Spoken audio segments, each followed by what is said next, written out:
Welcome sa Dris TV. Kung interesado ka sa ganitong news, huwag kalimutang isubscribe ang ating YouTube channel. Maraming salamat! Welcome back again sa ating YouTube channel mga kakimpaw, and sa update natin ito, ang pag-uusapan natin ay tungkol sa mga importanteng ganap kina Kim and syempre kay Paolo Avellino.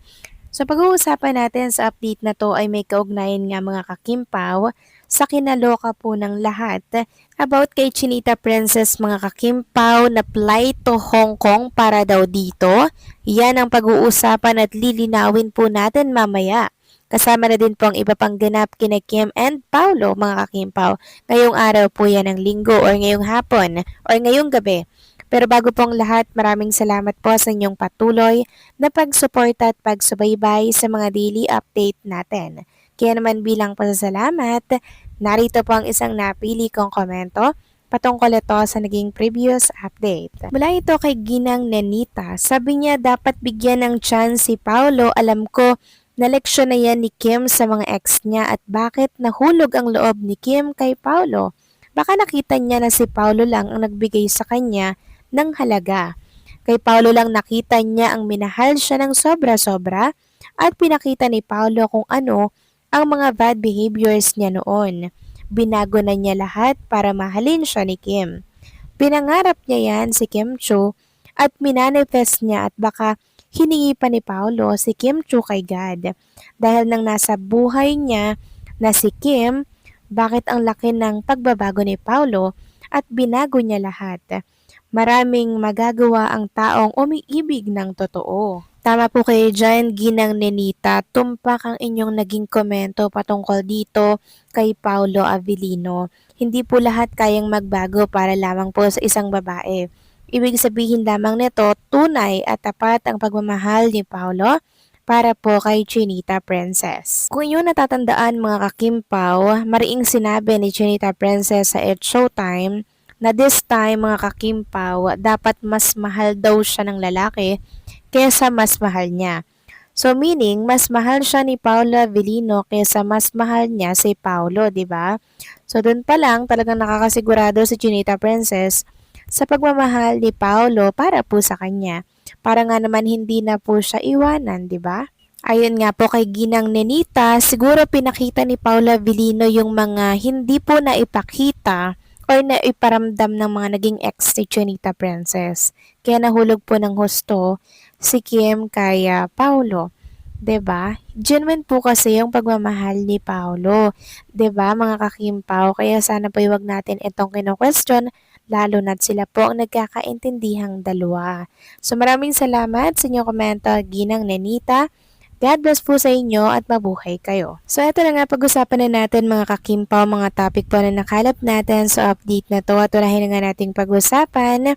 Ito pang ginawang panonorpresa ni Chinita Princess. Yes mga kakimpaw, isang kaibigan po ang kanyang sinorpresa. Siyempre, dinalahan po ni Chinita Princess ng cake. Ayon nga dito sa caption, "Thank you Chinita Princess sa pa-surprise and super duper special gift mo sa akin.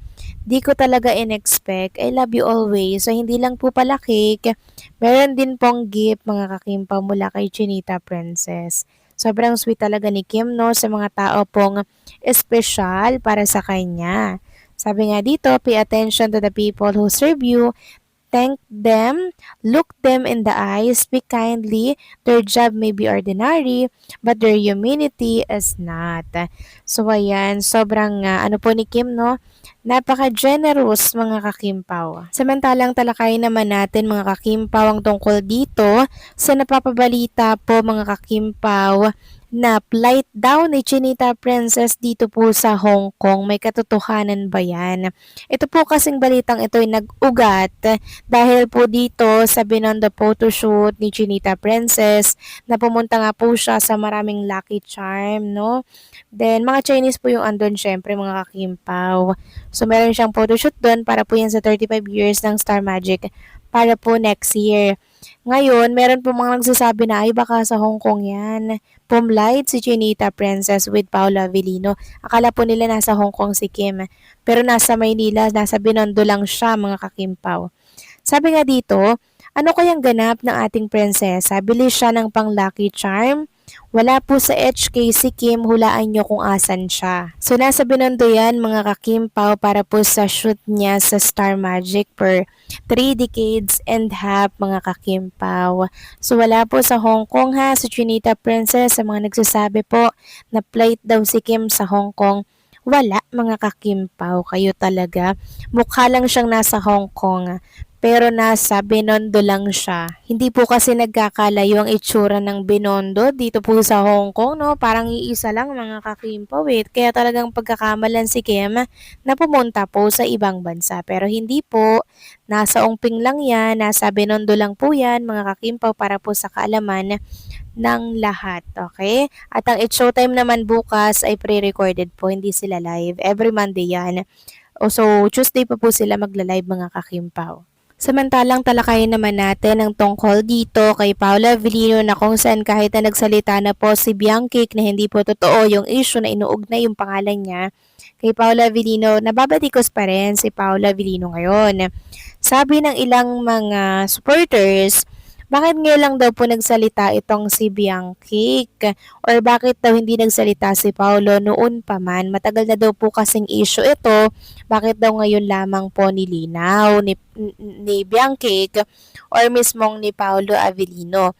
So, ang akin lamang pong maipapaliwanag dyan mga kakimpaw, kaya ngayon lamang po nilinaw, to the point kasi na sinusugod na rin po kasi si Bianchi, di ba? Parang nabubuli na rin po siya sa social media kaya nagsalita na po siya. Dito kasing mga nakaraan hindi pa ganyan katindi yung mga nangyayari po kay Bianchi. 'Di ba? Akala nila hindi seryoso pero ayan, malala po pala. Si Paolo kasi yung tao na hindi po mapagpatol sa mga, alam niyo yung mga kanigahan, 'di ba? Hinahayaan po nila na abala kayo mag-isip diyan kung anong isipin nyo basta wala akong ginagawa. 'Di ba? Ganyan po kasi ang personality ni Paolo. Kaya sana po maintindihan po natin ito. Wag na natin pang lagyan ng mali siya kung bakit ngayon lamang ito nilinaw, bakit ngayon lamang ito tinapos, ang tagal-tagal na nitong issue na to. 'Di ba? Hindi naman kasi mapagpatol si Paolo eh. Siya yung taong matured enough na para hindi na po pumatol sa mga ganyan. Ayaw niya po kasing ma-stress. Kaya hinahayaan niya na lamang po ang mga issue. At since tinapos na nga po ni Bianchi ang tungkol dito, sana po itapos na din po ang issue na yan. Lalo na sa mga bashers na pilit pong inuugnay si Paolo sa kanya. Mayroon pong ibang boyfriend si Bianchi and sana po itigilan na ng mga bashers si Paolo. Wag na po ninyong batikusin si Paolo dahil malinis po ang kanyang pagkatao. Genuine at busilak po ang kanyang pagmamahal kay Chinita Princess. Hindi niya po sasaktan si Kim at alam ni Kim Chu na hindi siya sasaktan ni Paolo kaya siya ay nagtiwala dito. Kaya maging kampante lang tayo, okay?